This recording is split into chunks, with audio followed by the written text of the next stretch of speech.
E nós começamos te contando que Ratinho Júnior defendeu a inclusão do Fundo de Desenvolvimento Sul-Sudeste na reforma tributária. O governador manifestou a posição dele durante uma reunião com o presidente da Câmara e outros governadores lá em Brasília. O texto inicial sobre o tema foi apresentado ontem no Congresso. A minuta com as principais alterações do sistema tributário foi divulgada ontem à noite pelo relator do grupo de trabalho que discute esse assunto no Legislativo. É o deputado Aguinaldo Ribeiro, do PP da Paraíba. Esse foi o primeiro passo para o início dos debates na Câmara dos Deputados. Isso significa que até a votação, esse projeto ainda vai passar por novas mudanças. A partir de agora, o relatório começa a ser analisado por todos os parlamentares. A proposta prevê a unificação de todos os impostos sobre o consumo na forma de um único tributo. Entre as diretrizes estão o Imposto sobre Valor Agregado, o IVA Dual para bens e serviços, ou seja, uma tributação federal e outra estadual e municipal. O texto ainda inclui incidências diferenciadas para os setores da educação, saúde, transporte coletivo e itens da cesta básica. Veículos aéreos e aquáticos individuais, como lanchas e jatos, passam a ser tributados. A proposta também cria a abertura para a implantação do sistema de cashback para os impostos pagos por famílias de baixa renda. Entretanto, um dos pontos que mais gera discussão é a criação do Fundo Regional de Desenvolvimento. Ele terá o papel de compensar aquele fim da guerra fiscal entre os estados, permitindo aos estados reduzir as alíquotas de ICMS para atrair investimentos. Esse ponto da reforma, inclusive, foi foco de uma reunião que aconteceu ontem entre o presidente da Câmara, o Arthur Lira, do PP de Alagoas, e também os governadores de todo o país. Os estados querem 75 bilhões de reais do governo federal para o fundo.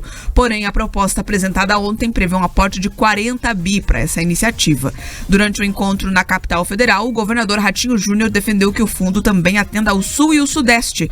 Ele adiantou que os representantes dos 7 estados das duas regiões vão se reunir com 270 parlamentares que compõem as suas bancadas na Câmara no começo de julho.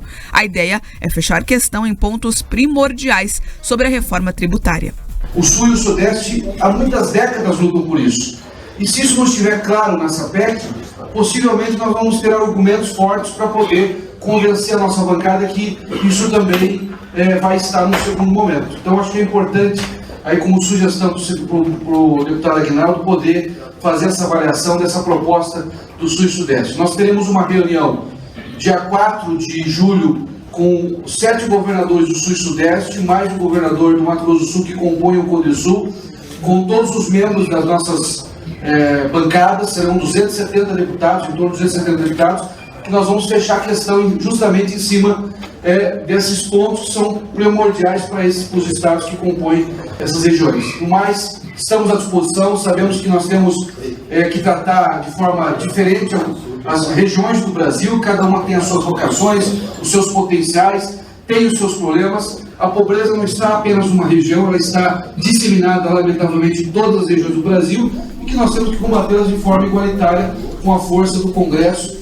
O presidente da Câmara, Arthur Lira, reforçou ontem, depois do encontro com os governadores, que planeja votar essa proposta entre os dias 3 e 7 de julho. Vamos ouvir. Tanto para os estados, a parte federativa, como para todo o setor produtivo brasileiro, todos os setores que geram emprego, renda, os mais diversos aspectos no Brasil, pudessem e vão ter conhecimento desse texto num cronograma de muita discussão essa semana ainda, o final de semana, toda semana que vem, e para que nós possamos levar a plenário da Câmara dos Deputados a discussão e a votação entre o dia 3 e o dia 7. A Câmara será convocada segunda, terça, quarta, quinta e sexta para que essa discussão possa ter o maior prazo possível de esclarecimentos e que nós possamos fazer, com a ajuda de todos, um melhor texto para o Brasil, que precisa de uma reforma tributária que traga simplificação, menos burocracia, segurança jurídica. Segundo o governo federal, o principal objetivo da reforma tributária é simplificar e facilitar a cobrança de impostos. Essa medida é considerada fundamental para destravar a economia e também impulsionar o crescimento do país e a geração de empregos. Olha, esse fundo do Sul-Sudeste não é uma ideia nova. Aliás, é uma ferramenta que vem sendo discutida há muito tempo. E é importante que o Estado, né, e os outros estados aqui da região também aproveitem esse momento do debate da reforma para tentar implementar esse fundo. O governador disse bem, a pobreza não está em uma só região, ela está, infelizmente, enraizada em todo o Brasil. O exemplo é o nosso próprio Paraná. Os 2 piores IDHs do estado estão aqui no Vale do Ribeira, na região metropolitana da capital.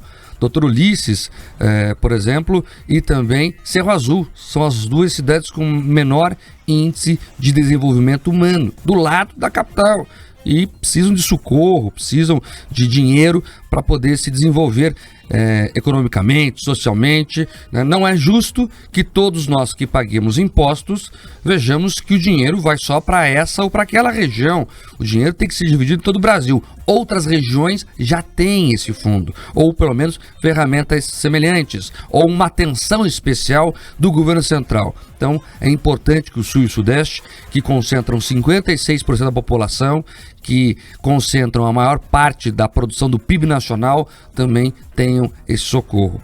É importantíssimo que a nossa bancada em Brasília compre essa ideia, lute para que esse fundo seja incluído no texto da reforma e mais do que isso, entendam que o brasileiro não aguenta mais mandar dinheiro para Brasília e não ver o retorno, porque na verdade a discussão é essa. A gente paga muito imposto, manda muito dinheiro lá para a capital federal e não vê esse dinheiro, esse imposto voltar em serviços, em benefícios para quem o paga. É isso que a gente está de saco cheio, né, para falar o português claro.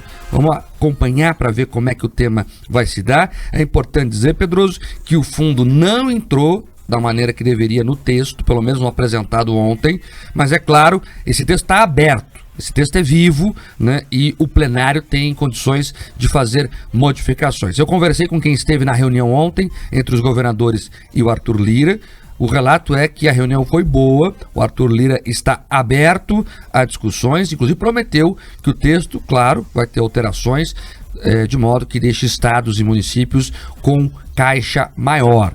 A gente não quer mais ver os prefeitos e governadores, que são quem vivem a realidade das pessoas, que é quem pode, né, o prefeito, o governador, mudar a realidade, porque ele que consegue pagar melhor a polícia, ele que consegue fazer o asfalto melhor, ele que consegue pagar o médico, ele que consegue pagar o professor. Então são esses agentes que têm que ter dinheiro para poder melhorar a vida das pessoas, não os burocratas lá de Brasília.